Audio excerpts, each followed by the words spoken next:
Well, Jason, since the last time I think we spoke, a change made, a clarification of the management structure at the club, and moving forward, how do you see this working now? Good people around us. Bit of a shock at first, like I said, I've been enjoying the luxuries of being an ambassador. I've been enjoying the luxuries of going to games with a little bit less pressure, but obviously wanting the team to win because it's in my blood. Got the call obviously when Bern Jono stepped in as interim. And then obviously Chan, Mace and James were helping us out. But I think the manager wants a little bit of experience. I think at the moment the club's in a little bit of a dilemma. We need to get it back on track. And I've always said the chairman's part of me, and so is the club. So if the chairman's asked me to step in, that's what I'll do. It still doesn't give away from the fact that I've got commitments at school. But everybody who knows me knows that when I'm here, now I know, and everybody knows that I'm at the end of the season, that I'll give it me full efforts and full commitment till the end of the season. So just to that everybody knows, because I think it has been a bit of an indifferent period. Even Saturday was indifferent because Jamie and Chan were doing Jamie and Mesa were doing the talk. They're in the dugout, I was up in the stand.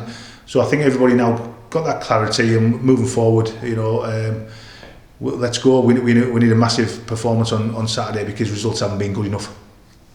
In terms of that team, then Jamie Chandler coming in obviously into that assistant manager role, and also Lewis Dickman as well, who brings real experience, doesn't he, from a number of different fronts. Massive, I know he's going to be linked in with the academy, but my sole focus is first team, and he's given us that.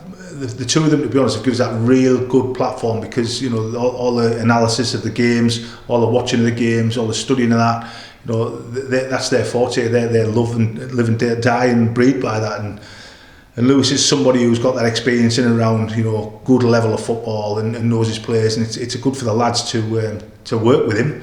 We watched the session on Tuesday and it was superb. And like I said, that's their bread and butter, on the grass and training and getting the best out of the players, and hopefully me above that will take us forward. So we're in the no illusions where we're at, that we haven't performed as well as we know we can, but that only lasts so long. You can only tell the players how good they are on a Tuesday and a Thursday, but they get judged on a Saturday. And we need to start turning these draws into wins and these defeats into wins as well. Because we haven't won enough games, and I'm feeling sorry for the supporters. We had, I think, 1,300 there on Saturday, and we haven't won a game at home all season, so fair play to them. They're coming out in the droves, probably one of the highest crowds in the league on Saturday, and they haven't seen anything yet. It's important, it's a tough game, you know what I mean. I've been at Kettering lots and lots of times, it's never going to be an easy place to go. Doesn't matter if they're sitting top of the league or bottom of the league. Any team in this league at home is a real tough place to go, and Saturday we're under no illusions. We've spoke to the players before training tonight, and they all know and they all expect. Does it add an extra layer of difficulty to the fixture this weekend, going there when they're sort of a wounded animal, they're looking to respond to a poor result last weekend? I think this league's not like that. Right. I think you look at the results on a Saturday at 5 o'clock and you scratch your head sometimes, and you think, I'm going to say, how have they lost at that? Anybody, whether you're top of the league or bottom of the league, can beat anybody. I think there's not much of a gulf in between bottom and top. So if you apply yourself on the day, if you get the rub of the green, if you do your basics and you win both boxes, which is always the case in football, you can be as pretty on the eye between both boxes, you can have all the flair in the world, but you get judged in both boxes, and if you can't defend crosses, if you can't score goals at the end, you're not going to win football matches.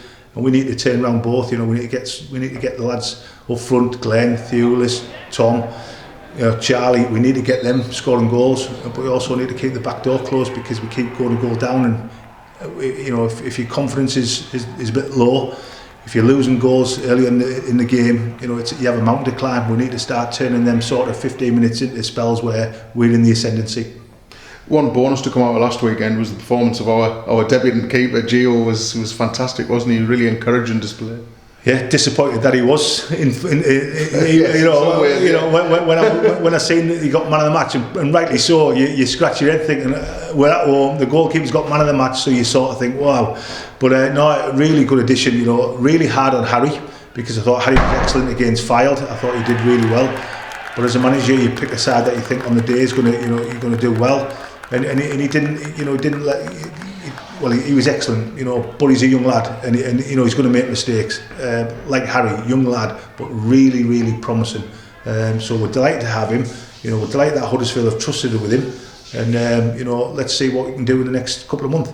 And just finally, there was a lot of talk around Spennymoor about the one club sort of feeling that we want to try and create. This week probably highlights it more than most. This week the lads get through in the FA Youth Cup, and on Sunday the ladies team are going to be playing at the Brewery Field. So this week, you know, it encapsulates all levels of the football club, I suppose. And I think that's what, you know, that identity of Spennymoor. It's always been a real togetherness club. You know, one club. You know, affordable football for all. All this incorporates that. You know, we've got a population of 20,000. I think it is 20,000 people in Spennymoor, and you're getting an average of 1,200, 1,300. So everybody will buy into it. You know, you look at the academies thriving at the moment. You look at the youth lads, the under 18s have done brilliantly.